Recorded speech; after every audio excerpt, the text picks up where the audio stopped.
Happy Mushoku Mondays, everybody. Welcome back to yet another trek through Mushoku Tensei Jobless Reincarnation novel series. We are on Tales from the Six-Face World Redundancy, the last one to leave the nest, which I'm assuming is about Chris.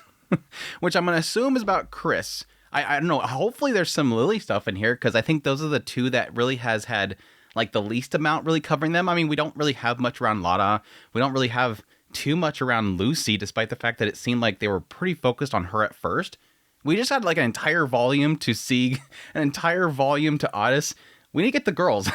I really think we need to get the girls. It does feel like a lot of the side chapters have been around, building up Rudius's children, seeing where they kind of go, but unfortunately always kind of vague around them and kind of just dancing around a lot of subjects here. But we'll see as usual. But thank you guys for dropping by for the premiere. Hey chat, hope you guys are doing well. Hope you guys have a great rest of your week after Mushoku Monday. I greatly appreciate you guys' kind words, your support, all that stuff. It means a great deal to me. Hit the like button. I like that too. But I greatly appreciate you guys' support, and most of all, greatly appreciate everybody that support channel monetarily through Patreon, tips, links, super thanks, memberships. Thank you. Last week we had Rose Moist with a whole bunch of supers as usual. Thank you so much, Rose Moist. We had Sergio Donna with 32 months at this point. Thank you so much for long time support. It means a great deal to me. But with that all said, let's jump right into it. I think we'll probably do this in 3 parts, ? It looks like based on the page count, that's what we're looking at. As usual, it's based on how much I yap. If it ends up just being a bunch of fun stuff and I read through it and we laugh and we cry and all that kind of stuff, it will be pretty quick, but we'll see as usual. But yes, kicking things off with Chapter 1, Asura Royal Academy, Graduation Ceremony. Are we going to start with... Are we going to kick it off with Christina graduating? We're not going to even build up to it? It might go back. It might do a bunch of just bouncing around. We'll see. Christina Greyrat is my youngest daughter, the youngest amongst 6 siblings. She was affectionately called Chris by everyone in the family. The youngest child. That, of course, usually comes with certain hardships, always being the lowest in priority, being the last one when it comes to picking snacks, and all the clothes one gets tends to be hand-me-downs. I agree with the last 2 parts, but not the first part. Usually the priority kind of goes towards the youngest the moment they're born, and the older one kind of gets left to the side to be the more mature one to take care of the younger one. So that seems a little backwards. Such is the fate of the youngest child. But Chris was different. Maybe she was just good at getting others to spoil her, or maybe it was just because Lucy, as the eldest daughter, was good at keeping the other kids in check. But Chris was never the subject of that so-called fate. She grew up freely, without ever having to endure much. It might also be that I spoiled her. Yeah, that was kind of the impression that I got, which again was kind of the shocker around getting into Sieg's story and getting to Otis' story. It was like, this seems very contrast to what we kind of were getting a little bit of a sense of in, the mainline series. The mainline series get this impression that Rudius was constantly trying to get back at home, constantly trying to spend as much time as he can with the kids, and constantly just like massively doting on them. And everybody's saying how much Rudius loves the kids and how the kids love Rudius. And then we go to the side chapters and suddenly it's like Sieg is like, father, he is the god. And then over here, Otis is like, my father has no expectations for me. And Lucy's over here having like a total mental breakdown. But still, like, Chris was still, he spoils her. Like, the whole family vacation, she's constantly being spoiled by him. And it's like, okay, now that I'm reading Otis' story and I'm reading Sieg's story, why is it that Chris is the only one that's getting attention? Is she going to be the only one that's going to grow up decently normal? No, it's not like I meant to spoil her. I intended to love all my children equally. Intended and executing is 2 different things, Rudius. But out of all of them, only Chris ever truly came to me without hesitation. Starting with Lucy, all of my children were afraid of me. Yeah. And that's going to be the question mark, is why is Chris so different? Why is Chris going to be different? Why does she see through it like the other ones didn't? And you can make the argument that it's because the other ones were the trial runs. They all had to experience this and Rudius kind of learned something. But again, he's still like this when Otis is hitting 20. Otis is an adult and he's still doing this crap. At first, I didn't understand why. I even felt like they were avoiding me. Whenever they seemed troubled, I'd think, I wish they'd come to talk to me. And that's the problem. And again, this is kind of burned into Rudius' brain based on his experience in his previous life. And unfortunately, for some reason, it never left him. Like, even now that he's in his 40s, he's lived longer in this new world than his old world. This is still something he's holding on to, is he's waiting for somebody to come to him. You have to meet people halfway in a lot of cases. Sometimes you have to show that you're willing to listen before somebody will know that you can listen. You can't just expect everybody to do everything for you. And especially when parenting, you can't expect children to know what to do. you have to help guide them. Again, I go back to previous arguments where there's this expectation that Ruius, because he has problems, you should understand it. And it's like, I understand it, but it doesn't excuse neglecting a child. When a child is involved, it's time to step up. Whenever they seem troubled, I think, I wish they'd come to talk to me, but they always went to Sylphie or Roxy instead. Well, to be fair, Sylphie or Roxy were more suited to that sort of thing. You have to step up. Still, there were only things you could talk to with a father. Or rather, a man, right? Yeah, especially when it comes to Sieg and Otis. Yeah, they needed a father. But again, Lucy badly wanted her father. But they wouldn't even come to me for those. There were days when I worried that maybe they actually hated me. But recently, when I asked Sieg about it, he said that wasn't the case. Apparently, it was the opposite. They respected me so much they couldn't relax around me. Again, why didn't he get that from Otis? Why didn't he get that from Lucy? They implied that they had the same conversations. Lotta even pointed out Lucy had the same problem. Why is it only when Sieg talks to him that suddenly he's having a realization? They didn't want to disappoint me, and they feared doing something that would make me lose their faith in them. So, consulting me with their troubles was simply unthinkable to them. Of course, hearing that made me happy. Okay, I guess. After all, they respected me. The respect is a great thing, but at the same time, I would not want any of that. I'd rather them be comfortable with speaking to me than respect me. Respect is a great thing, and that comes with it. But to not be willing to talk to your father because you have too much of that worry, that's unhealthy. A father should be a foundation, a guiding post. Not just somebody you respect and not talk to. How could I not be pleased? I wanted to be a dignified father, and I actually managed to become one.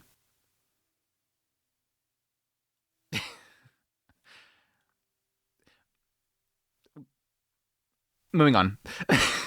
I feel like I'm turning into a broken record. But at the same time, it made me feel lonely. I wanted to play catch with my son on my days off, or have drinks with them and listen to their worries. Well, I actually did that recently with Sieg. When he was nearly 20 years old, finally, he was struggling with a few things, and while I feel a bit bad for him, it was one of the happiest moments of my life. Thanks to Sieg, the misunderstanding with Lucy was cleared up too.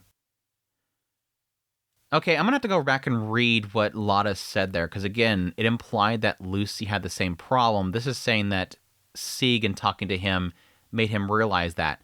So it's probably an aspect where Lotta seen that she brought that up, but Lotta didn't know that Ruius misunderstood it. And then, through clearing up with Sieg, goes back to Lucy.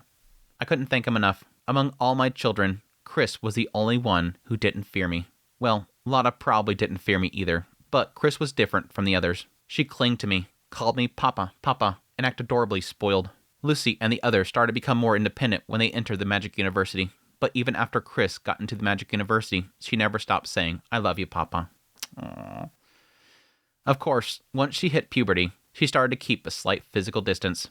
But even then, she remained a daddy's girl. Every day, she'd tell me all about what happened at school, with a bright smile, or came to me for advice whenever something troubled her.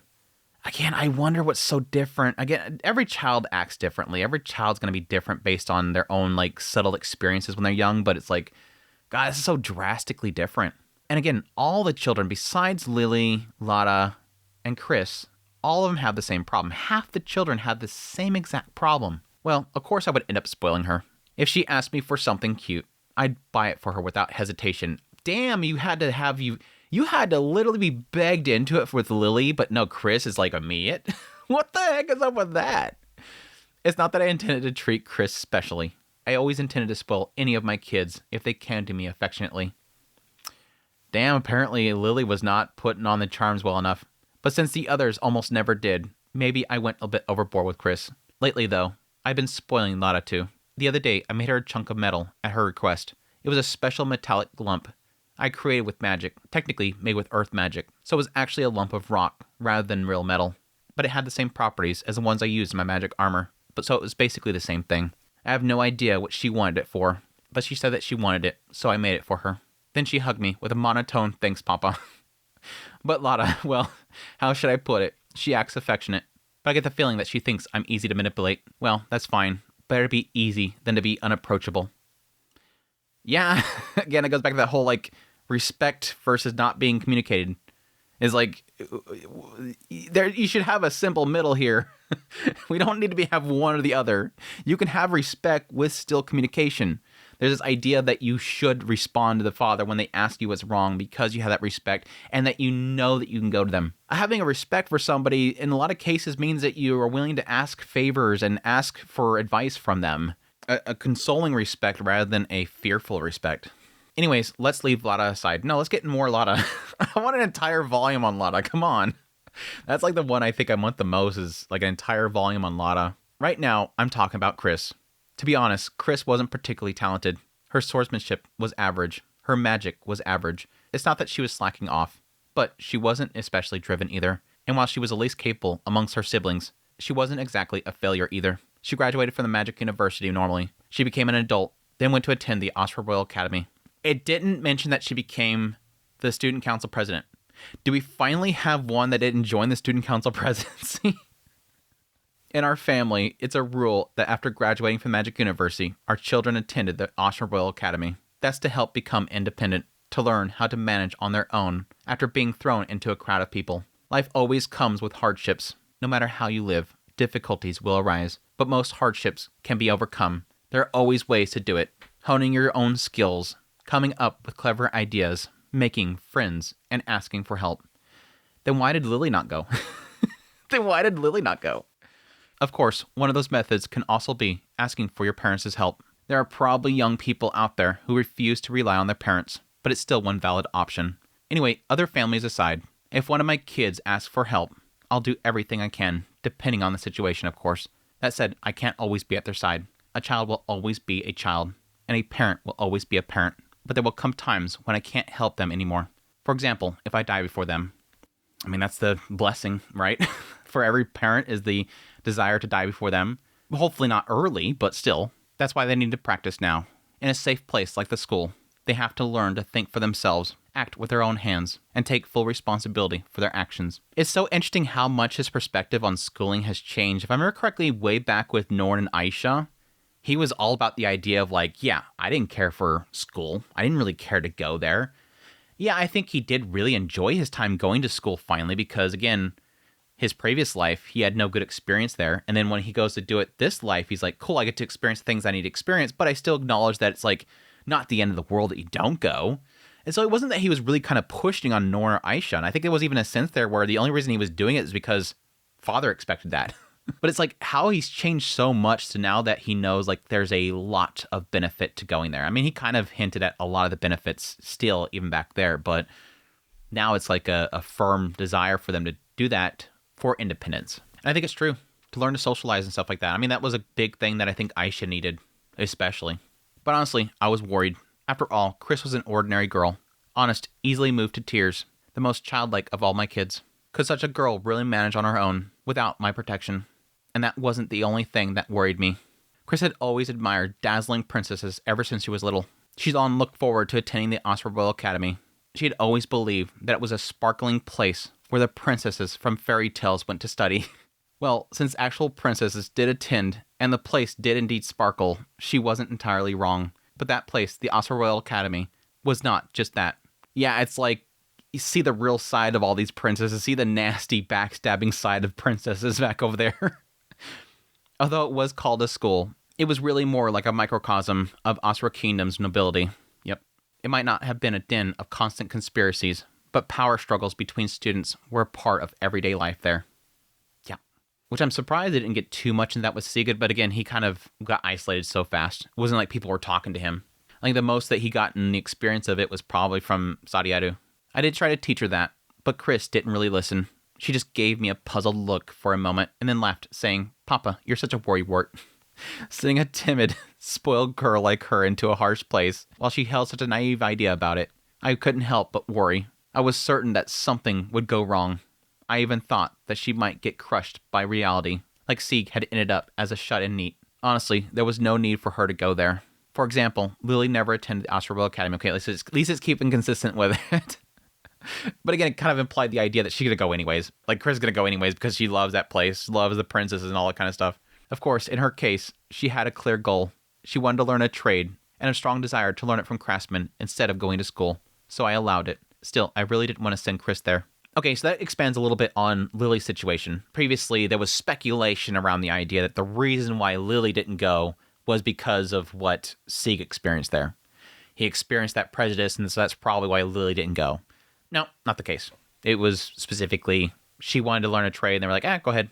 But in the end, I didn't oppose her or try to stop her. She had the wrong idea, a glimmering illusion of the Asura kingdom. That illusion would surely be shattered, and when it was, she might suffer a terrible shock. But that, too, is part of life. A lioness pushes her cubs off a cliff into the abyss.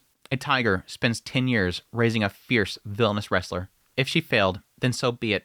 Even if she ended up like Sieg, I intend to take care of her for a while. After all, Sieg too spent some time moping around at home, but in the end, he found his own path and started moving forward. So hardening my heart, I sent Chris off. I believed she would return as a grown woman, or at least I wanted to believe that. Well, that's ominous. That's an ominous way to leave that whole situation there. I like how it kind of points to the fact that, yeah, Sieg struggled for a little bit, but we were patient. He found his way. I do appreciate that patience. And again, I kind of was a part of the frustration around Sieg's story was like, why didn't you just talk to him? Why didn't you just try to push a little bit to get in there? Again, you have to at least prove that you're willing to listen. He technically did that in the end. He literally proved him by finally confronting him and saying, I want to talk to you. And he's like, okay, let's talk. Oh, wow. Okay. So that's how that works. You just ask to talk and it actually happens. But again, I do appreciate the patience. It is still supporting him while he finds his way. And again, that was sort of what he experienced in his previous life too. Well, to be honest, I didn't believe it all that much. I honestly thought she'd come crying to me within the first year, begging to come home. But against my expectations, Chris never whined or complained. The letters she sent regularly sometimes contained a few grumbles, but I never heard any bad rumors. So she's managing fine, I thought. But I never imagined things would turn out like that. Is she going to lie because she doesn't want him to be concerned? The Asura Royal Academy graduation ceremony. It was an annual event held at the royal castle of the Asura Kingdom. When you think of a graduation ceremony, you might imagine all the graduates standing in a line in a solemn atmosphere, with each name read aloud and diplomas being handed out. That's what it was like back in my previous life, and the ones in the Magic University were still very similar as well. But the Asura Kingdom did things a little differently. All the graduates gathered at a massive hall inside the royal castle for a lavish grand party. The party followed almost the same format as those regularly held within the high society of Asura. Formal dresses was mandatory. There was an established order of entry, and everyone was expected to greet nobles of higher rank, all exactly as it was done in the social circles of Asura. There were two main differences between the banquet and a normal Asuran high society gathering. First, it was a standing party. This format became common after Ariel became king. Again, I think that was borrowed from Rudius. I think I thought it was possibly Nanahoshi, but I think it was actually Rudius, because Rudius was having his wedding party for him and Sylphie. And I remember correctly when he was talking about like Zenobia being there alongside a slave like Julie, and then having literally Ariel there. It was like, how do we sit them in the chairs? Oh, let's have a standing party. And I'm guessing that Ariel liked that so much. She liked that party so freaking much. It burned her brain. She's like, I want to do that later on. But I mean, that would make sense, right? If she was going to incorporate something like this, like a ceremony like this, she's going to think, how do I do that properly? And she's probably going to go through the same thinking process. Well, how do I seat them? Where do they seat? I can't have a commoner sitting next to a noble. Oh, I remember when I had a party and I was alongside Julie. How did Rudius do that? Oh, they were all standing. It's a bit cheesy, but it's still cool. Lower to mid-ranked nobles appreciate it because it gave them a chance to talk to people higher than them, while higher nobles found it convenient because it allowed them to lift up favored lower-class associates without offending others. Some aristocrats, obsessed with status, and a few fat Asuran nobles found standing for long periods unbearable, complaining about it. But, well, those people could hold their own traditional parties. That's what segregation is for.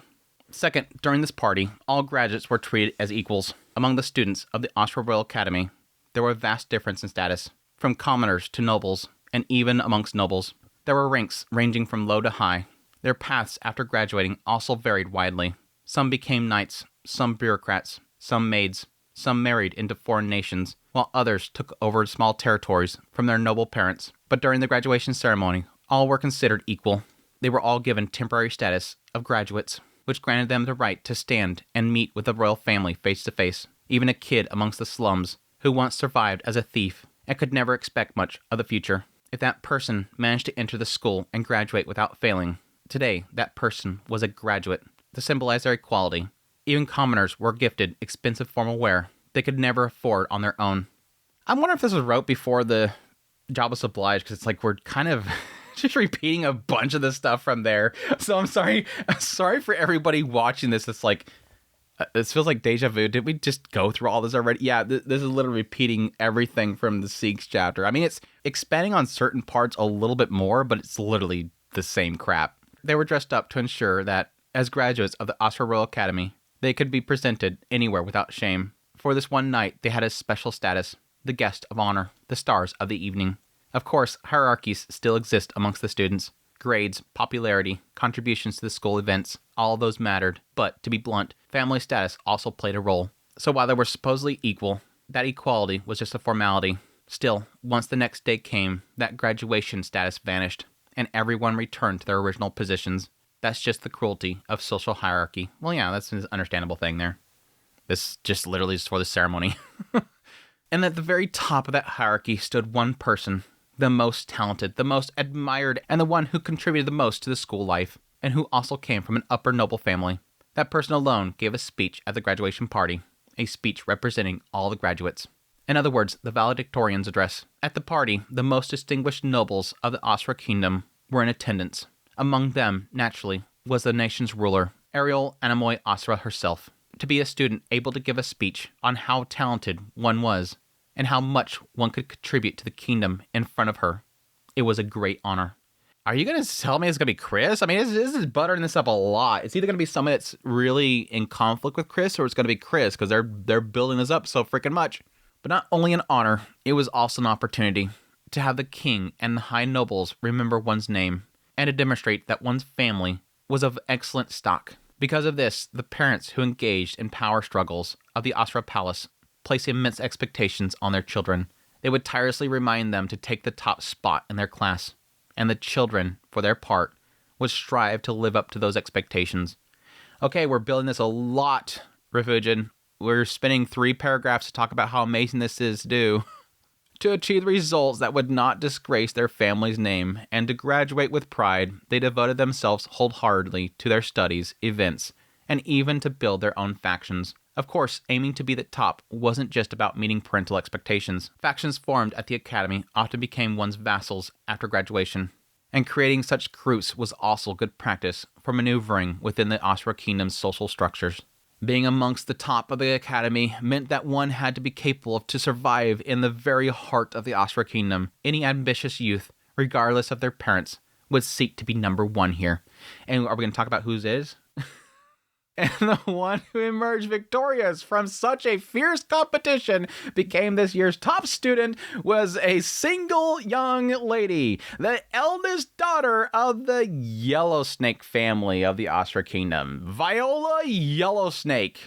Okay, that was a lot of build-up to find out about this Viola Yellowsnake, which I'm hoping is going to be really important to when we tell her story at the academy, because Viola Yellowsnake had to have 3 paragraphs of introduction. The Yellowsnake family, while not as prominent as the Grey Rat family, which formed the 4 great regional lords, had long supported the nation's finances and were regarded as the treasurers of the Asra Kingdom. Their lineage was impeccable, and no one objected to her graduating as a valedictorian.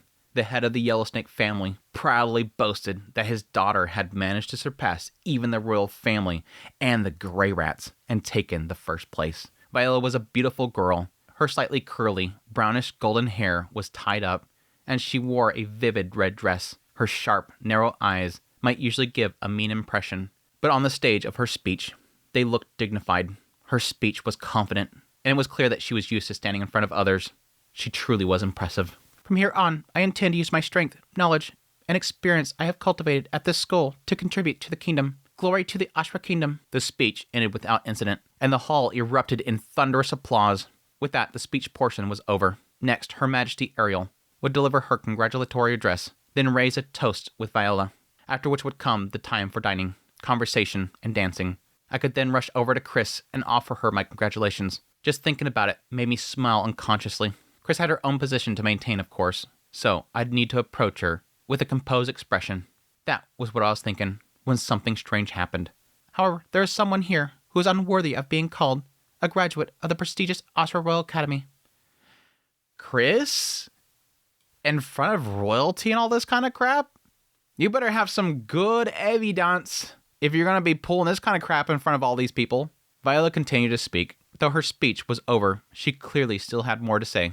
And even though Ariel's congratulatory address was supposed to follow right after this, she went on. It was a most disrespectful act. But while Ariel looked somewhat surprised, she said nothing and did not reprimand Viola, allowing her to continue. I would have stopped her. I mean, again, in front of all these individuals, stop her, take her to the side and ask her, okay, you're hijacking this entire event for yourself. Tell us what's going on. From the moment of enrollment, this individual has continuously sullied the honor of the Oscar Royal Academy. With those words, Viola began exposing this person's misdeeds. You know who it's going to be. We all know who it's going to be. Again, they're not going to bring up this character and have all this crap say out if it's not going to be for somebody important. It started with petty harassment, like hiding needles in another girl's shoes for the dance party, or tearing up the textbooks of students ranked above. Then came the cheating, currying favor with the teachers to inflate her grades, or having lower-ranked students sneak into the staff room to steal test papers. And there were nastier things too, bullying a noble girl whose family had gone bankrupt during her studies, bossing around male students who adored her, and using the number of those boys to throw her weight around. She even mentioned bizarre things, like secretly feeding a stray dog that wandered onto the campus and building a doghouse behind the school, or crushing cockroaches in class with her bare hands. God dang, dude. And they all sat here and listened to all this dribble. They just literally sat there and listened to all... Everybody, look at, you have high-ranking nobles, and they're just sitting here listening to this dribble for, like, I'm guessing 10 minutes straight of her explaining all of this? Are you guys that bored? Is this entire place that bored? To trample upon others and gain an undeserved high rank and reputation. Tell me, is a such person truly worthy of being called a graduate of the Honorable Oscar Royal Academy? With theatrical flair, Viola swept her gaze around the hall. Those surrounding her were the most distinguished nobles of the Osra Kingdom. They frowned at her words, muttering things like outrageous, and if that's true, that person is unfit to graduate. Of course, the kind of misdeeds Viola listed were things that occurred daily in the Osra Royal Court itself, but regardless, they all said so aloud. After all, even in the royal palace, being caught doing such things meant condemnation. To commit one's wrongs without being caught, that was their version of justice. Viola's gaze stopped at the very back of the Osra Kingdom's noble assembly. There stood the ruler of the kingdom, Ariel herself. She had been silently listening to Viola's entire tirade. As Viola looked towards her, everyone else's attention naturally followed, and as the gazes gathered, the noise in the hall gradually died down. When silence fell, Ariel finally spoke. What is the name of that person? Why would she even ask? I mean, even if... We know this is going to be Chris, right? We all know this is going to be Chris, right? If it's not Chris, I'm going to be super shocked that we literally just built up, again, like 8 paragraphs to this. And it's supposed to be about Chris. If suddenly they're like, Frederick! It was Frederick! Then Frederick, he was the son of this noble family in outskirts of that, and their life was destroyed after that. So, by the way, back to Chris. Yeah, she graduated and she was super happy. We all know this is going to be Chris. Again, if somebody steps forward, blabs out all this crap, why would Ariel want them to be publicly pointed out like this? There's a chance that Ariel, I don't know, I caught myself for a second there. I was going to say, there's a chance that Ariel believes this girl, but it's like, Ariel, if anybody knows if is going to be able to smell if this BS or not. And there's probably going to be parts in this that's true, because if you want to spin something like this, you have to put some truth in there. And truths that are easily describable, that you can totally flesh out and make it believable, because it hides the lies. Ariel should be able to see through this, and if she sees through this, she could easily say, okay, let's talk about it later. Back to the party. We don't need the opening to a villainous story right now, okay? Her voice was calm, yet it somehow resonated throughout the entire hall. Viola couldn't help but curl her lips into a smile and point towards one spot in the room. That person. There stood a young lady, casually nibbling on chicken nuggets, even though the toast hadn't been made yet. Beside her was a quiet-looking girl with brown hair, anxiously wiping her mouth. Across the table sat a handsome young man, making a gesture as if to say, honestly, what can you do? Another good-looking man beside them smiled wryly, and then, huh? There was sure a lot of handsome guys around her. Could it be that she's popular? It's Christina, Grey Rat. With all the eyes turned to her, she simply looked puzzled. At least it has a funny kind of ending to it. Huh? Okay. To be honest, it kind of makes a little bit of sense here that, yeah, again, there's probably going to be a part of truth in this. Which I can see. I can see this being actually true. As much as this is kind of a villainous story kind of opening here, I can totally see the possibility of everything that she just said is actually true. And it does technically play into one of my predictions. What did I say that? I think it was towards a later part of Sieg's story. I mentioned the idea that the only person that seems to be getting any sort of love and attention is from Rudius. And I was like, what she turned out to be the only one that actually grows up not broken in some way. But then I'm like, but there's a chance that, yeah, all that spoiling and whatnot, she turns out to be the worst. Like, out of all of them, she turns out to be the worst. Yes, technically doting and all the attention that Rudius gave her could turn into the idea that she wants everything that's given to her and she takes everything for granted. And unlike Sieg, who when Sieg went to this place, he had prejudice upon him, she gains favor from people because she's beautiful. Beautiful flaming red hair and everything. Very attractive. She's going to pull in people. She's going to create her own little harem of guys around her. It won't shock me that all this is true. Chapter 2, 3 years and their results. When Christina Grey Rat enrolled in the Osprey Royal Academy, she thought, what a wonderful place this is. She didn't just think it, she said it out loud, right in front of the main gate, in a loud voice inherited straight from Edis. The well-bred young gentlemen and ladies around her chuckled quietly as they passed by. But Chris paid them no mind. She was simply moved by the sight before her eyes. The brick-paved avenue, lined with trees, leading from the entrance to the school building. The flower beds along the path, blooming with flowers of every color. And the white, beautiful school buildings built in the architectural style of the Osprey Kingdom. Unlike the old-fashioned, rustic-looking Magic University, this was truly a refined place of learning. Next to that school stood a dormitory. This, too, was incomparable to the students' dorm at the Magic University. It was a beautiful building. Each room was far larger than those at the Magic University, and some even had balconies. Living in a castle-like dorm had been in Chris's dreams. Moreover, the students walking from the dorms to the school were themselves refined. Everyone wore uniforms, and unlike the people at the Magic University, all of them were neatly dressed. I'm already noticing it's kind of interesting how it's kind of building this idea that this is the place she wanted to go to because it's beautiful, it's refined. How do we end up her being unrefined and chomping on chicken and smashing cockroaches with her hands? Is that she just didn't fit in? She's not refined enough? I mean, it does kind of make me wonder if she ever got any sort of etiquette training. Did she get any sort of etiquette training to be around these nobles? So when she immediately gets here, she wants to get in with them, and they're like, oh, well, you're not refined enough. Of course, a few couldn't be called immaculate, but Chris didn't notice them. Okay, never mind. That's hinting at something, and now granted, she's not noticing it, but that reminded me of something. I can see one possibility of something happening is that she comes here and goes, oh, everything's refined, just like I remember, oh, I want to be with this, I want to check this out, oh, they're so beautiful, and she's going to want to try to get in with these people to be around them because it's been her dream to hang out with princesses and stuff like that. But I think the thing that's probably going to be the problem for her is that she's not going to want to discriminate. She's going to get into the politics of it, and she's not going to like the politics. She wasn't raised to want to fit in with the politics, and thus she's going to clash with the politics very quickly. To her, everyone looked beautiful. There had been good-looking people at the Magic University too, but these were on another level. And of course, that made sense. There were royal princes and princesses attending here, and starting today, she would be one of them. Ah, my heart's pounding so much.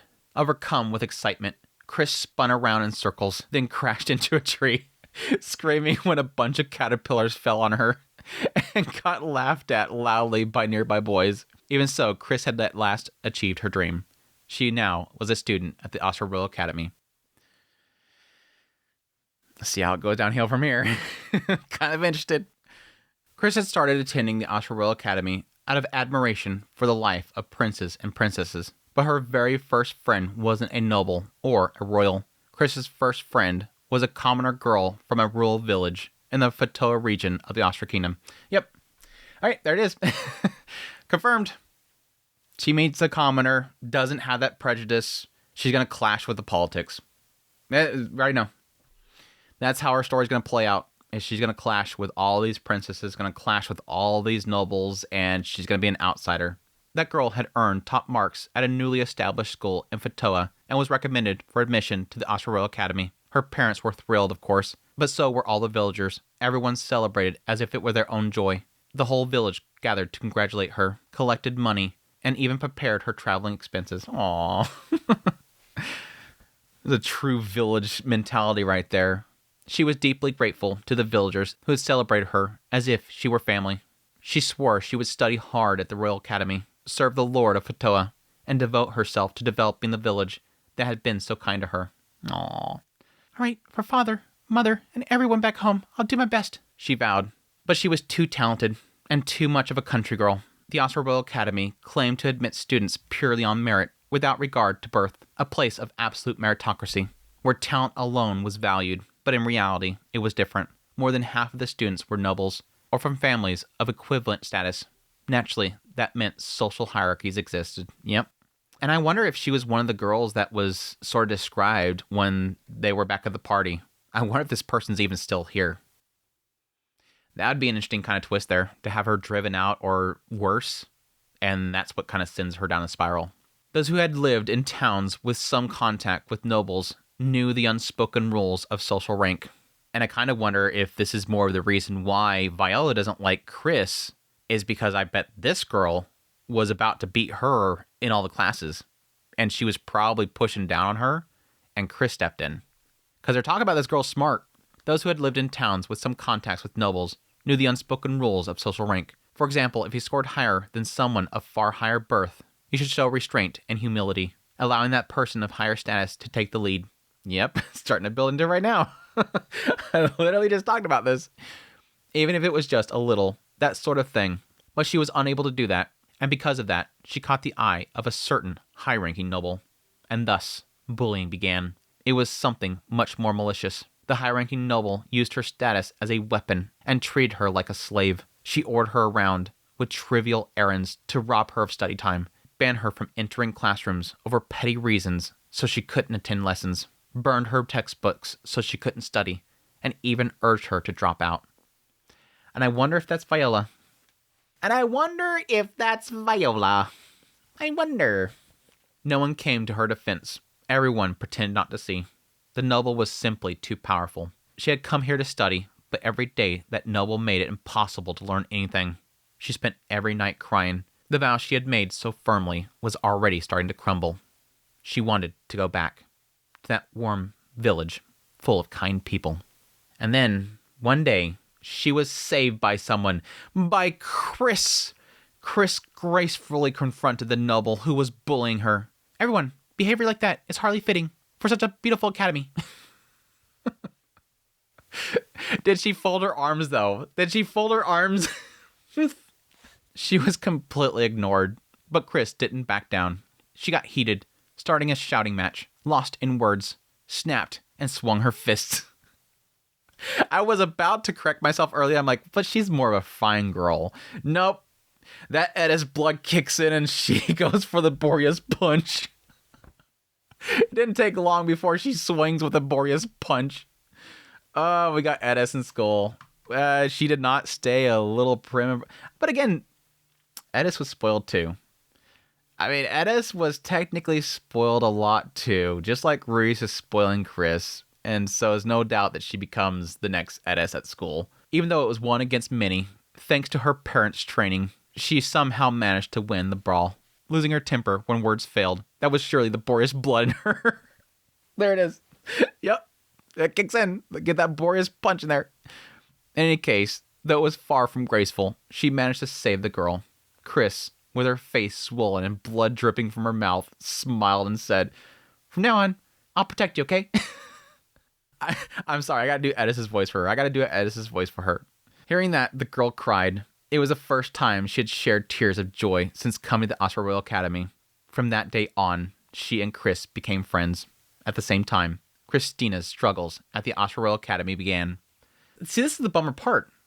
This is the unfortunate part that he's shifting perspectives here. Because we went from she joins the academy and she's like, to be cut to her punching the crap out of people who were bullying on somebody. Like, We never got a sense of, is she enjoying her time there? Has she met anybody? Is Chris, like, settling in well? Is she geeking out? Is she meeting princesses? Does she have friends yet? I don't get a sense if she'd sacrificed anything for this.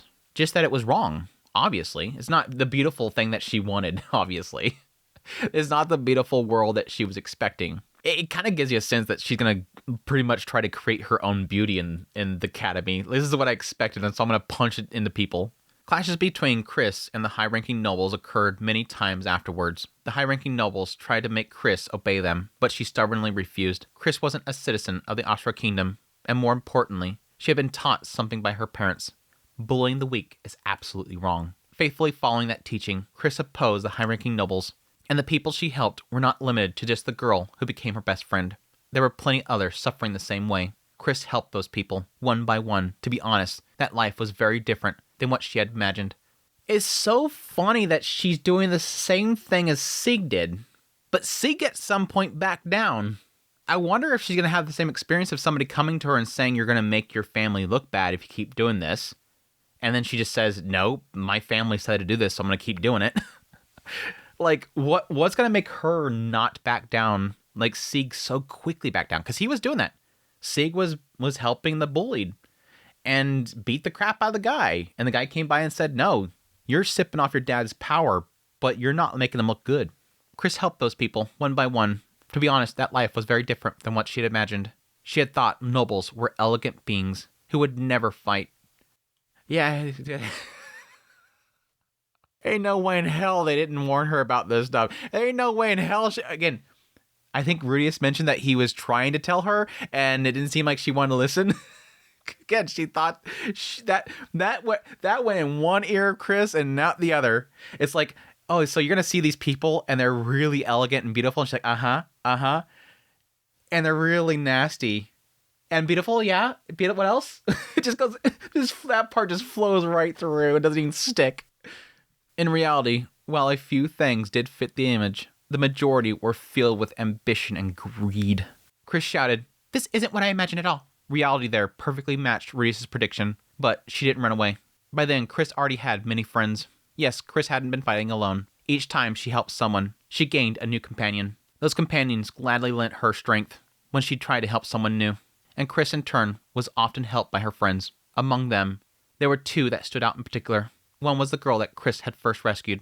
Feeling deeply indebted to Chris, she used her natural talent to save Chris from danger many times. The other was a certain male student. Pause here for a second.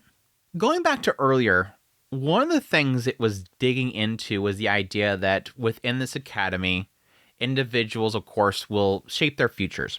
They're going to learn. They're going to, of course, again, go by all these standards that the nobility is going to have, hierarchies, all that, blah, blah, blah, blah, blah. But one specific thing it talked about was the idea that a lot of, like, groups that are formed within their time at the university will eventually be, like, vassals and whatnot, people that will work alongside them in the future. So again, you're going to have a lot of people that are low-ranking, mid-rank, that are going to want to kind of swarm to people higher than them in order to sort of establish bonds so that when they leave the academy, they get a big leg up in society. Kind of makes me believe that whatever posse that Chris is going to build up here is going to be something she's going to use outside the academy, because she's already got a smart girl. Implying this first friend that she has is really smart. I don't know. The other was a certain male student. Unlike the others, he wasn't someone Chris had helped. Yet, for some reason, he always showed up to help her whenever something happened. And this dude dokie dokie for her. Ain't no doubt this guy likes Chris. Yet, for some reason, he'd always showed up to help her whenever something happened. Sometimes from the top of a tree. Is this a fan of Moon Knight? Is this some random fan of Moon Knight? Don't tell me he's a fan of Moon Knight. Sometimes from outside a window, sometimes from top of the stairs. Whenever Chris was in a pinch, he would appear out of nowhere, say something sarcastic, and help her out. What an annoying bastard! He laughed out loud when she screamed after being covered in caterpillars, and ever since then, he would always laugh or make snide remarks whenever she did something silly. However, after being helped by him so many times, she began to notice his kindness, and little by little, she found herself drawn to him. Ooh, ain't no dancing around this subject. We're going right for it. After all, he had a handsome face, He was, quite simply, a good-looking guy. What's his name? It's like, name, please. We're all wanting name. Is it a name we're going to connect to somebody else? And later, it was revealed that he was actually there it is. Okay. All right. I was literally about to say that. There's a reason why this dude's following her around. And later, it was revealed that he was actually a prince of the kingdom. The man who always helped her while teasing her turned out to be a real prince. That's super cheesy because she wanted to meet the prince. And I mean, he's kind of facilitated because, again, Ariel's striking out over and over again. So he's going to send the boy. He's going to send the boy next time. One more chance. Get that girl. Aw, girl who likes the fairy tales and princes and princesses gets the prince. Aw. But it implies that later it was revealed that he was actually a prince of the kingdom. So this implies that he came here without anybody knowing his actual status. Like potentially, again, probably Ariel sent him in there and told them not to reveal it because they don't want her to know. And there's a chance that, again, he probably didn't want anybody to know because he didn't want to sort of leg up in the university. He didn't want to have to worry about people bugging him because he's the prince. Doesn't want to have to worry about the responsibility and people, constantly coming to him to try to gain his favor. That could be his thing as well. The man who always helped her while teasing her turned out to be a real prince. Once the fairy tale loving Chris learned that, it was only natural for things to develop into a romance. But let's set the romance aside for now. With the help of her best friend, the prince, and many companions, Chris enjoyed a turbulent but fulfilling school life. Her enemies weren't limited to the high-ranking nobles who had bullied her friend. For the noble youths who formed factions, Chris's existence was troublesome. After all, she was taking away the people they could use and treat like slaves. Yeah, she's just taking all the low rankings. She's got the entire school of low rankings just following her around. Well, again, she's beating them up whenever they mistreat her. It's not that they're following her around, it's that they're stopping them from mistreating them. For those trying to build and expand their factions, her actions were an eyesore. So they began to see Chris as a clear enemy. That said, not everyone was her enemy.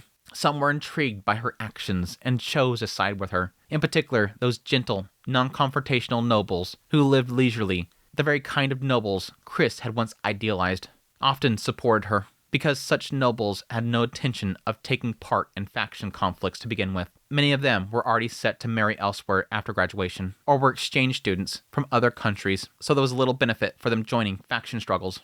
It's really making it out like Chris completely reshaped this place, which kind of makes me believe this. This is the funny thing, is now that we're this far into this, I can already say this whole stuff at the graduation ceremony, it's gonna get blown over. We're this far into it. We've already established that, yeah, nobody likes this system. Nobody is liking the whole struggles here. It's just gonna be the high-ranking nobles that want to utilize people is going to, of course, not like this, which is a lot. That's a lot of power right there. But then you throw in the prince. Now the prince is involved. He's going to tell Ariel what happened. And now Viola's on the stage going, look at what that girl did. And then literally Ariel's going to go, hey, son, is that what happened? And he's going to go, no, mom, that wasn't it. And everybody's like, this the prince? It's going to be literally blow up in Viola's face. Because Viola probably doesn't know that this boy that's been following her around has been the prince. It's going to look completely stupid in the end. Ariel's going to be like, yeah, I know everything that's happened there. You were doing all this stuff. We know what you were doing, Viola. And yeah, it's not to your guys' norms, but we know what she actually did because literally my son told me. So yeah, everything that first beginning segment's already yeah, it doesn't matter. And none of that's going to matter in the end. And again, to be clear, there is a lot of emphasis in the idea that this is supposed to be a place where there's some semblance of equality. And I think when it comes down to it, it's going to be one of those elements where this Viola is upset because she was breaking what they were trying to secretly still do, which is have hierarchies. This is supposed to be a place of learning and not having that hierarchies, but people still have the hierarchies. And she's breaking that. And so the only argument that you can have against what Chris did is that she was keeping people from imposing the hierarchy that's not supposed to be there. So it's in the end, they have no arguments against her. For them, it was easier to side with Chris than to argue over which ambitious noble to support. Being counted as a pawn in a power struggle they had no interest in was just too much trouble. Before long, the group of people who admired Chris had grown into a large organization. The Outcast faction was born. So cheesy. You have to. Refugin has to give it a name. Refugin has to give it a name. The Outcast faction. I mean, I could see the nobles themselves naming it something. It's the Outcasts.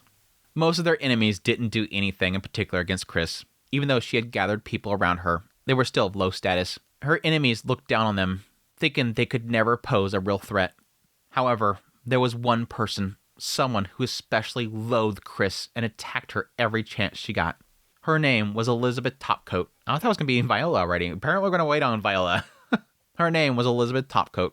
She was the daughter of the high-rank Topcoat family, beautiful, brilliant, and a prodigy in both swordsmanship and magic. She had graduated top of her class from the capital's Noble Academy and was hailed as a once-in-a-century genius.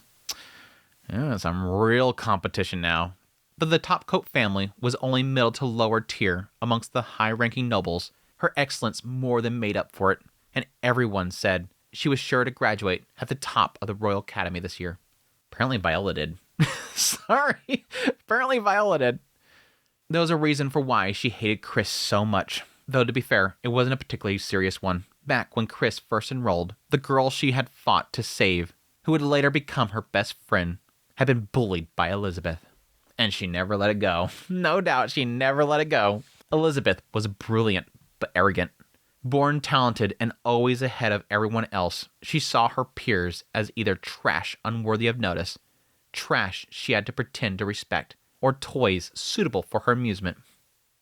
What a nice, what a nice young lady. What a nice young lady. What do you think of that person? Trash. What about that person? Trash that I have to respect. What about that one? Toy. Toy. Among those, the talented girl from the countryside had been her finest toy. And then that toy had been snatched away by force by a country bumpkin girl who suddenly appeared and beat her. Yeah, it's true. She's already beat her once. I thought it was going to be like actual competition, but she's already beat her up once. That had never happened to her before. Despite being a country bumpkin from another land, she had met someone who didn't show her respect she thought she deserved. And to lose that person in a fight and even collapse in front of others with a nosebleed, it was humiliating, unforgivable. Thus, Elizabeth swore to God that during her time at the academy, she would utterly crush Chris. I do love that still, like, every chance that they have, they'll keep pointing out the fact that people from Renoa are still seen as bumpkins. And it's like, it's hard to really see that because of how, like, a lot of the places, especially like the university, was very beautiful. But yes, to people like, again, Grandma over in Millis, and yes, even people here, they're seen as country bumpkin. They're seen as people from like this horrible, like rundown location out in the middle of nowhere. Which yes, the northern region is it's a very rough place to live in. It's just, again, compared to the beautiful palaces and whatnot in Millis and here, it's much different. From then on, she launched attacks against Chris whenever the opportunity arose. However, whether due to bad luck or Chris's uncanny fortune, none of Elizabeth's schemes succeeded in defeating her. Every time, things seemed to go well up until a point, but then someone would step in to help Chris, or she would coincidentally find an element that would help her escape danger. Each time, Chris would bite down on her handkerchief and grind her teeth in frustration, seething with rage. That long conflict lasted about a year. To be precise, about 11 months. It continued until the end of the first year. When it was almost time to become a second year, the battle between Chris and Elizabeth finally came to an end. The stage was set in a small domain located north of the Osra royal capital, the Topcoat territory, Elizabeth's homeland. Though small, the domain had a major highway leading north, and in recent years, as trade with the three great magic nations had flourished, it had become increasingly important. The Osra Royal Academy had a program in which students visited various territories across the kingdom to observe and learn about local industries firsthand. In other words, a field trip. Yeah, I was about to say, like, where the hell are they going this place? Naturally, Elizabeth wasn't going to let this chance slip by. She didn't intend to kill Chris, but she did plan to make her suffer a humiliating blunder and turn her into a laughing stock. and with that in mind, she began her plot. However, things backfired. You could say it was poetic justice. As they say, when a curse is placed, 2 graves are dug. And so, she ended up digging her own grave. At first, everything went smoothly. Chris fell into Elizabeth's trap and found herself in danger. To skip the details, Chris ended up trapped alone inside an old dry well that had existed for generations on Topcoat's estate. However, I'm just gonna skip.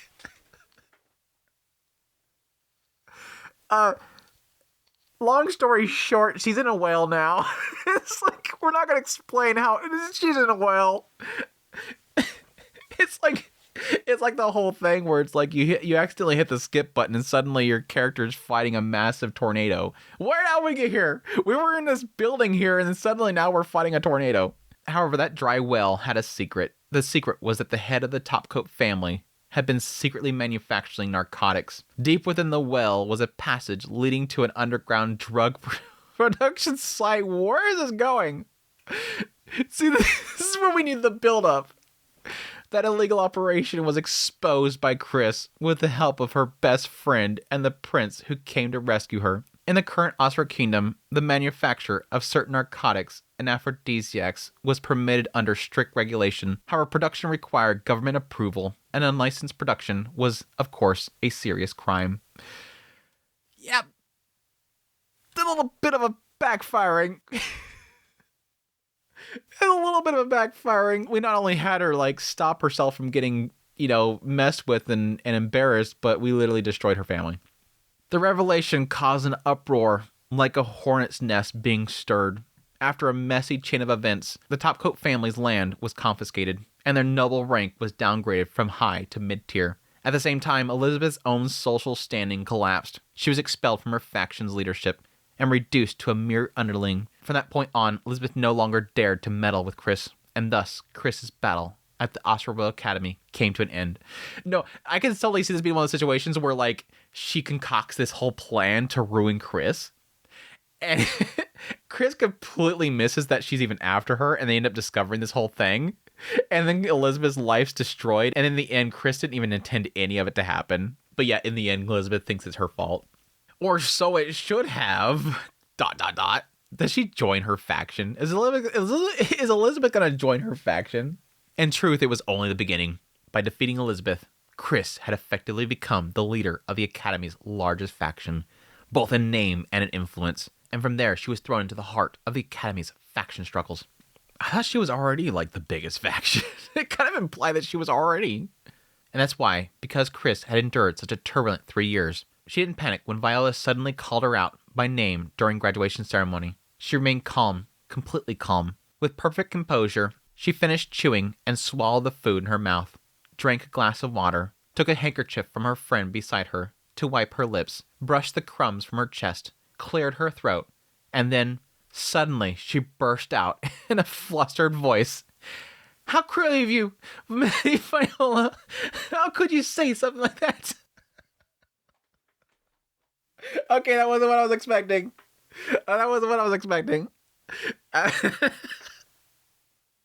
It's so funny as I'm reading that I'm going burst into laughter. No, burst into a flustered voice. I just she's sitting there chomping on something.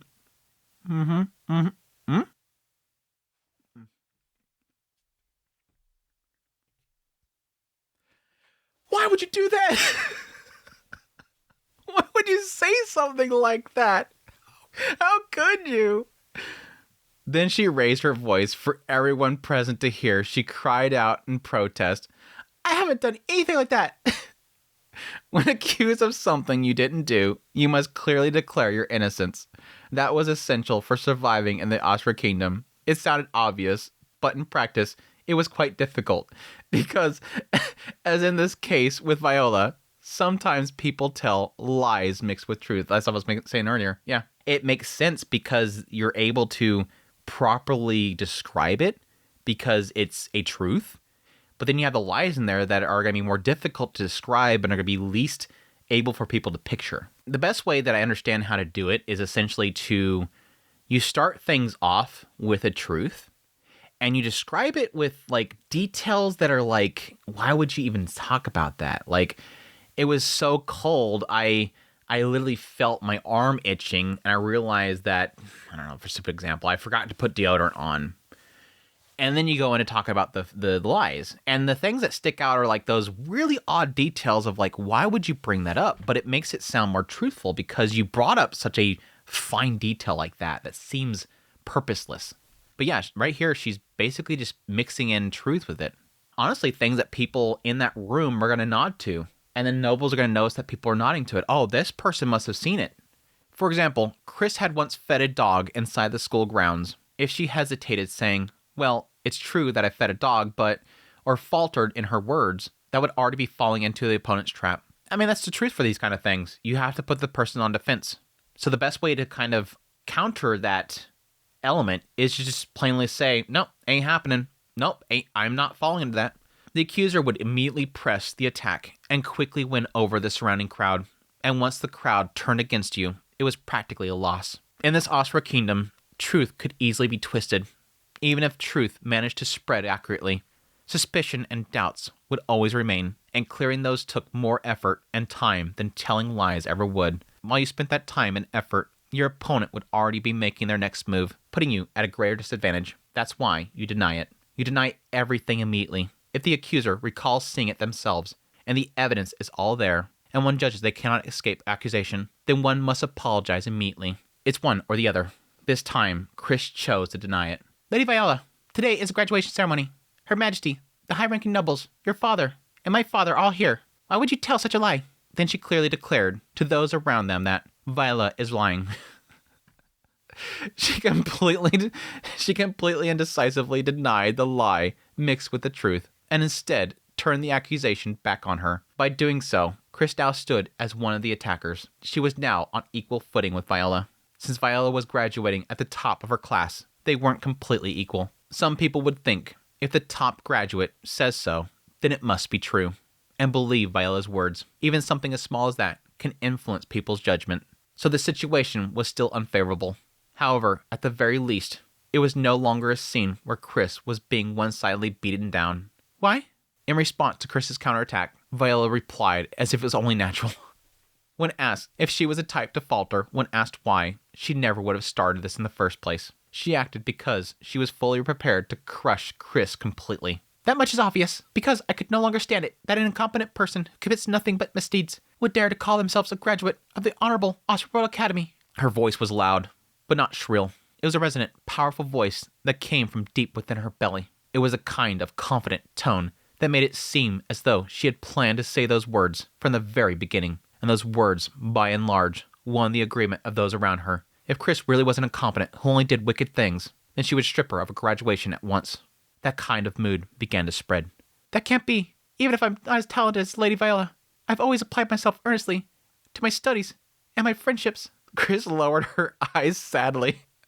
While denying Viola's words, she didn't let her emotions flare, and she still showed respect towards Viola, the top graduate.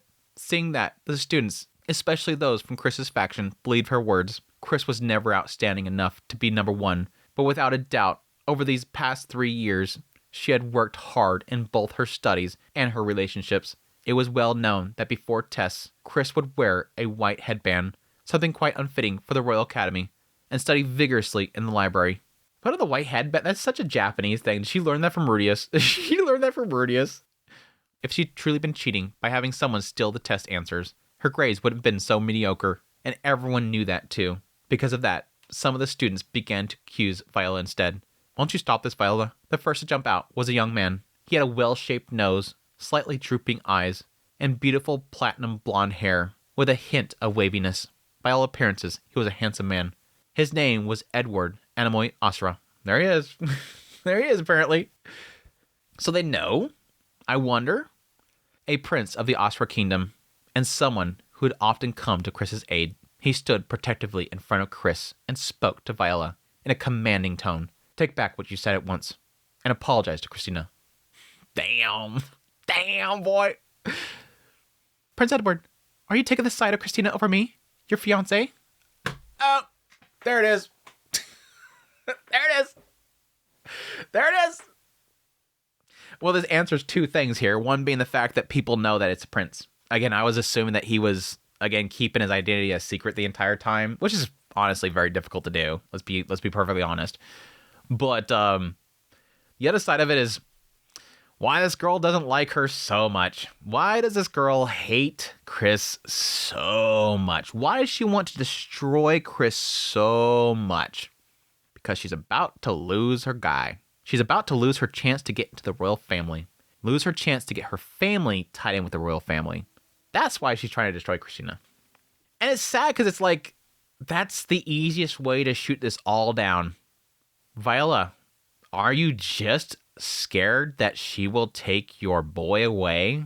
And that's why you're doing this? This is all sort of answering why I think Ariel's allowing this to happen. Again, because Ariel probably was clued in on all this stuff from her boy. She probably knew that this girl does not like Christina. Probably knew that something like this was probably going to happen. The moment that Viola continued, it was like, hey, here it goes. Ariel's probably letting this all happen because she wants her boy to fix it. Probably spoke before this, said, you know she's going to step up, and I'm going to let you do it. You're going to fix it. Because this will prove yourself to everybody. It's kind of like the whole situation with Cliff and Millis. He let Cliff step up in that room and take control. Prove yourself, boy.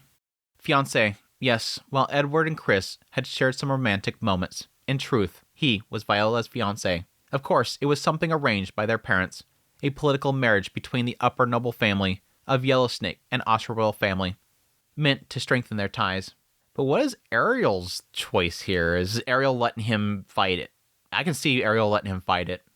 Edward held no romantic feelings towards Viola. However, just because Edward had no romantic feelings for Viola didn't mean the same could be said about her. She had feelings for him. From the day she became engaged, she had liked him all along. Aw, it sucks. Don't make me sad for her. And unlike a certain gray-robed magician, Edward wasn't dense. He had noticed her affection. Honestly, he had thought it would be fine to return those feelings after graduation, as part of his duty as royalty. But then, Edward realized something. Surely, by that moment, it was already too late. The situation now must have arisen from jealousy. Yep. If that was the case, then he, the one who had taken such a half-hearted stance, should be the one to face the arrows aimed at Chris.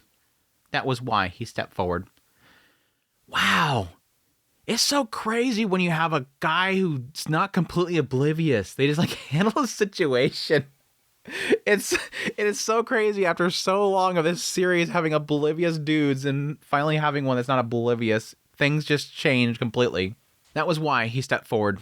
If what you're saying is true, I wouldn't defend Christina either. But everything you're saying is nothing but groundless accusations. Edward stated this firmly. With Princess Ariel here, I'm guessing that's supposed to be King Ariel, the words from a prince like him carried great weight. For Chris, it was extremely welcome support. That said, Viola had already anticipated this. Even if Edward never publicly declared it, she knew that he was utterly devoted to Chris. In a situation like this, she had expected that he would step in. Groundless accusations? And what exactly makes them groundless? You've listed her supposed wrongdoings, but where's the evidence that Chris actually did any of it? Evidence. The moment that word came out of Edward's mouth, Viola's composed face twisted into a devilish smile. Right into my trap. But it was only for an instant, barely a heartbeat. So brief that almost no one noticed it. Only someone as accustomed as Rudius, who learned to read Orsted's every subtle change of expression, could even cut it. And among those around Viola, there was only one person of that level. Wait, it was Chris. Why would Chris have any experience with catching subtleties in faces? Is she hanging out with Orsted? I thought Orsted would be hanging out with the kids more often, but it seems like none of them want to talk about Orsted ever. Just as Viola was about to speak, Chris raised her voice and stopped her. Then she clasped her hand before her chest as if in a prayer. Please, stop this, Viola. It's not too late yet. So say it was all a joke. Say Chris is my best friend. So I just wanted to tease her a little during my valedictorian speech. Please just say that. This is actually really good. This is kind of a giving out. This is kind of giving her an out. It's actually pretty good.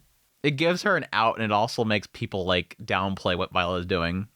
Chris pleaded with her, almost as if she'd already known what Violet was about to do next. And that would be something terribly disadvantageous for her. As if to say, you're already graduated at the top. Isn't that enough? That's how it looked to those around them. Some of those nobles misunderstood, thinking, so she really did something after all. Even if Viola were to claim afterwards that it was all a joke, deep down, they still believed that Chris had done something wrong. Then I'll let this whole thing go, all right? Please? Those words, which came off as somewhat condescending, made that devilish smile return to Viola's lips once more. It was the smile of a predator who knew its prey was caught in a trap, desperately struggling, yet already aware there was no escape. The sadistic grin of someone watching the defeated on the finest of stages. She quickly masked her expression again, then shook her head with a pained look, as if to say, it's already too late. Elizabeth, the name Viola called out, was one that every graduate present had likely heard before. Elizabeth Topcoat. Why would you use her? I know we've spent a lot of time in this chapter talking about her, but why would you use her as an example? This girl led to literally her entire family being exposed for pushing drugs when they're not supposed to. What? I don't remember what the term is. There's a term for this, but it's like this whole idea, like if you're in a court, you're on trial for something, you don't bring a coke addict to be your like witness. You don't bring him to the witness stand.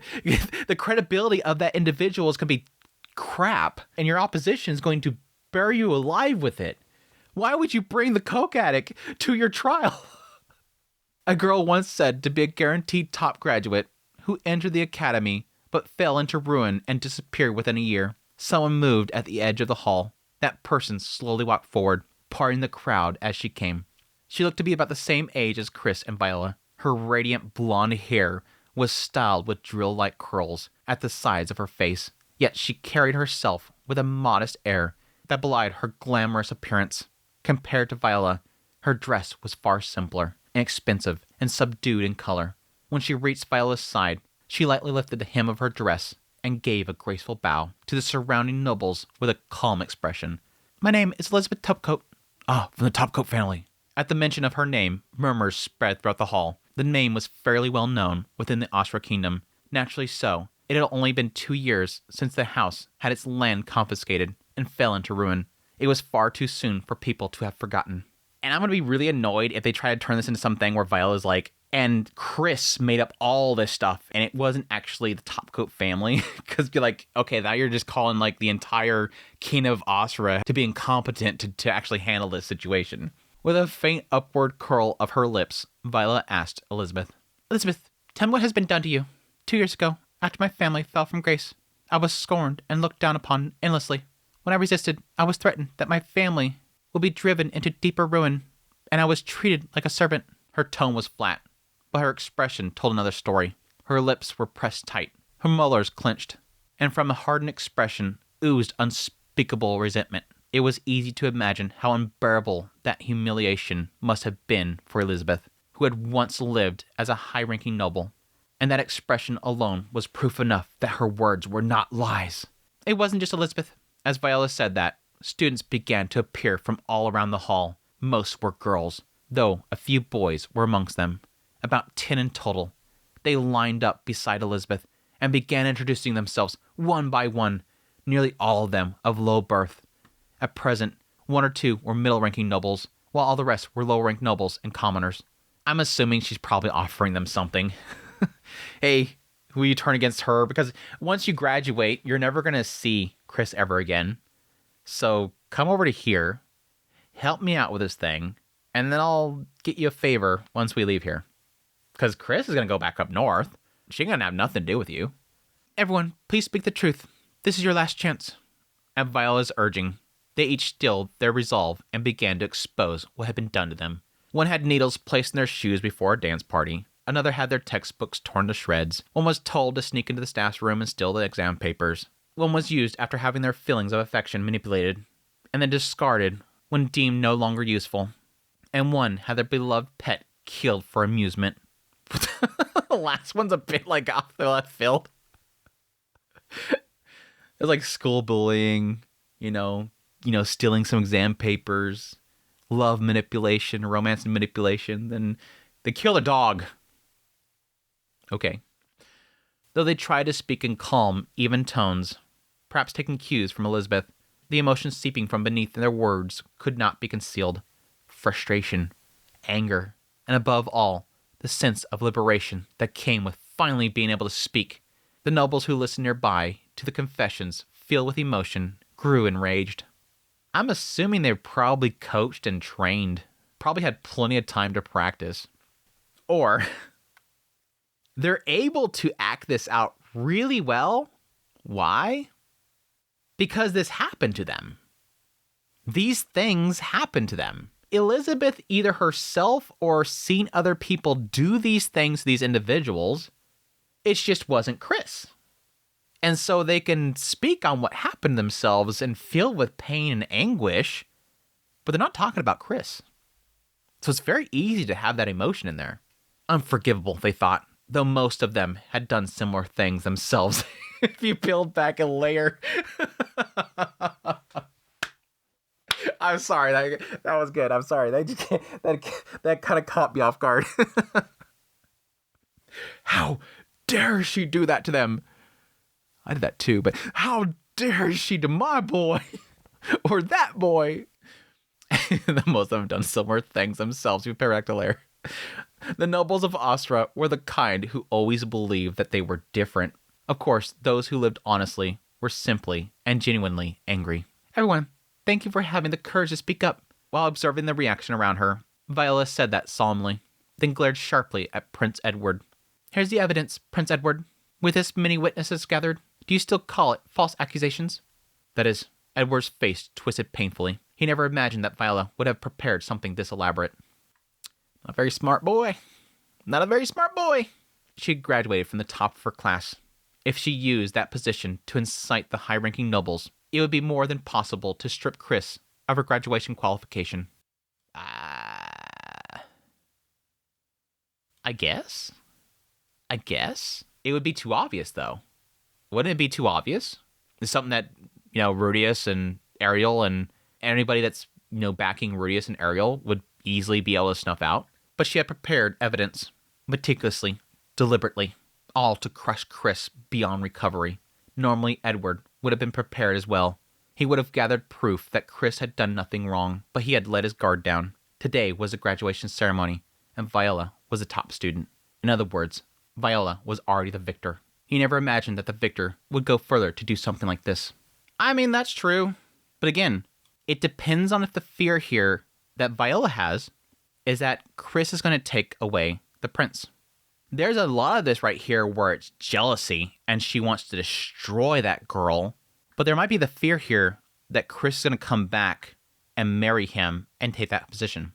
Even still, if she knows for a fact that that won't happen, that Chris will not return here, or that the two of them cannot get married, Viola might still want to do that just because she was close to the thing that she wanted. She took this boy from me. I was supposed to have fun, great times at this university, 3 years of fun with my fiance, and she robbed me of that. Which is technically real, right? Because this is probably the only time for the two of them to just enjoy their time without responsibilities. Because probably the next time they meet, when they do finally come together, they're probably going to have responsibilities weighing on them. Even if she did, he believed it wouldn't be decisive, something he could handle somehow. And so, Edward could do nothing but remain silent. No, even so, I just can't believe that Chris would ever do something like that. Edward forced the words out, even if he was confronted with evidence. He had known Chris for 3 years. They had cried together and laughed together. He had tutored her. They had eaten her clumsy homemade lunches together. Precisely because Edward knew Chris so well, he couldn't bring himself to accept it, that she had been committing evil deeds behind the scenes, even if he didn't have any proof. How foolish, truly foolish. That response only irritated Viola further. She pursed her lips, turned her gaze away from Edward, and glared at Chris. Taking a step forward, she declared, "Now, this is the evidence. Christina, do you have anything to say for yourself?" By that point, no one could help but to look at Chris with harsh eyes. Chris had done wrong. Don't make excuses. Apologize honestly. That was a mood that begun to fill the air. Even Rudius, who'd always been lenient towards that girl, wore a difficult and stern expression, clenched his fists tightly. Here's a conflict moment right here. I don't want to read any further right now. Here's a conflict moment for Rudius. There's a father side of him that truly doesn't want to believe any of this stuff, but hasn't been seeing her for a while. I mean, he could be coming here to visit. She could be coming back home for like vacation points or whatever, spring breaks or whatever they might have. Yes, she's sending the letters and whatnot. I think that's the only indication that they've really given is that he's been receiving letters from her that has been like painting this certain picture. There's some complaints in there, but mostly it's all positive stuff. And then he comes and finally sees her at graduation. There's a possibility there. But as a father, he's obviously going to want to support his daughter. And a lot of the stuff that's being presented before him, he's probably in his mind as a father going, there ain't no way in hell this could be happening. That's not my daughter. There's no way she would have done that. No, we've drilled in their head, do not bully, do not bully, do not bully. There's no way she would have done this. As a father, Rudius does not want to believe this. But as somebody with a lot of trauma around bullying and whatnot, that part probably kicks him in the butt a little bit. I remember that when that happened to me. Yeah, I know what that feeling is. I know how those people feel. Suddenly, flashbacks happening, and he's going, crap. He's having that trauma hit him. And my daughter is causing that trauma? My daughter is doing like those people used to do to me back in my previous life? Is he having those flashbacks of being beaten there and stripped down, and she is looking down on him? Ugh. I don't see it. No, I don't see him. I don't see him feeding into that at all. No, Rudius, no. He believes in his girl. Even Rudius, who was always lenient, wore a difficult and stern expression, clenching his fist tightly. But now that I think about it, and I hope this is true, maybe he's getting pissed off because they're talking down to his girl. They're being mean to his girl. He's about ready to lose it. Please tell me Rudius is being like protective papa mode right now and was really mad about this situation. He had grown enough not to cry out something like, my daughter would never do that. Standing beside him was Sylphie, Edis, and Roxy. Okay, that is implying that he's mad about them doing this. The three of them were also holding onto Rudius, his hands, his sleeve, restraining him as he seemed ready to leap forward. Okay, thank you. Papa Rudius moment. Guys, we got it. It's right here, guys. We have a Papa Rudius moment. I love it. I love my boy right now. Rudius W being a papa for once. Damn. It's so good to see. It's getting me teary-eyed. I'm getting teary-eyed that Rudius is being a papa right now. We see so little of it. Restraining him as he seemed ready to leap forward while keeping a close eye on the situation. Then, just as the atmosphere in the hall had unified in one direction, Chris moved. She looked at Viola. Please go up there and punch her. She goes up there and punch her. It'd be great. Just goes up there. Do. Boreas punch. Cut away. Then the graduation ceremony ended with a punch. She looked at Viola with an expression that seemed resigned, as if she had accepted something. Viola, I did tell you to stop. Chris muttered quietly, so softly that no one could hear her, then raised her face and looked straight at Viola. There was no panic, no fear, only calm composure. Anyone perceptive enough would have described that expression as merciless. Am I gonna get my punch? Is she really gonna punch her? Oh, please. Chris neither glared nor raised her voice. She simply asked, flatly and evenly, not to Viola, but to the students standing beside her. Hey, everyone, the things you just said, who was it that actually did them? Called it! I called it! They're able to be emotional and believable because they're all telling the truth, just not her. The evidence all pointed at Viola at once. Okay. Chris already talked to all of them beforehand. They all probably came to Chris and said, hey, Viola wants me to do this. And that's why Chris was saying, don't do this. Don't do this. Because I know what all those people are going to do once I ask them to point you out.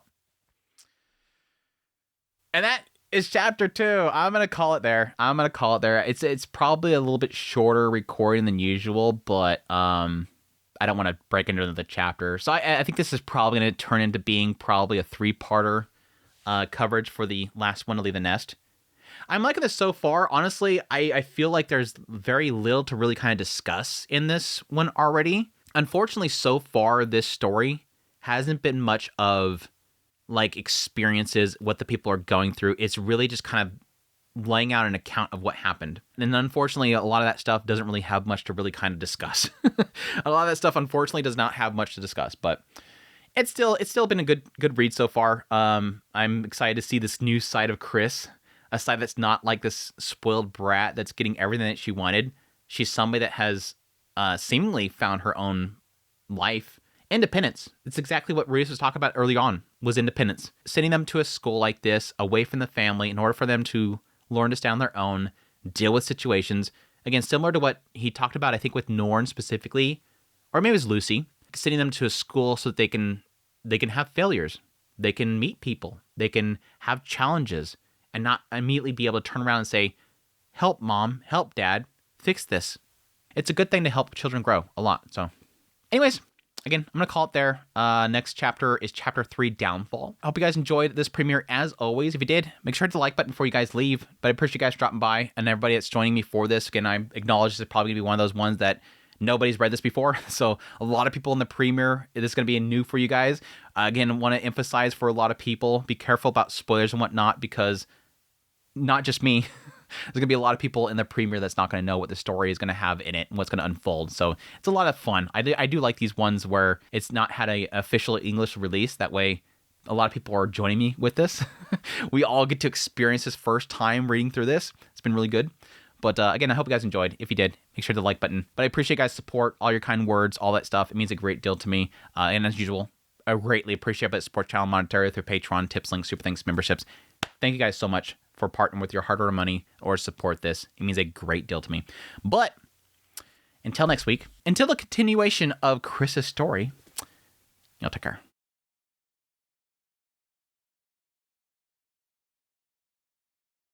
It's one, but Viola had prepared evidence. But Viola.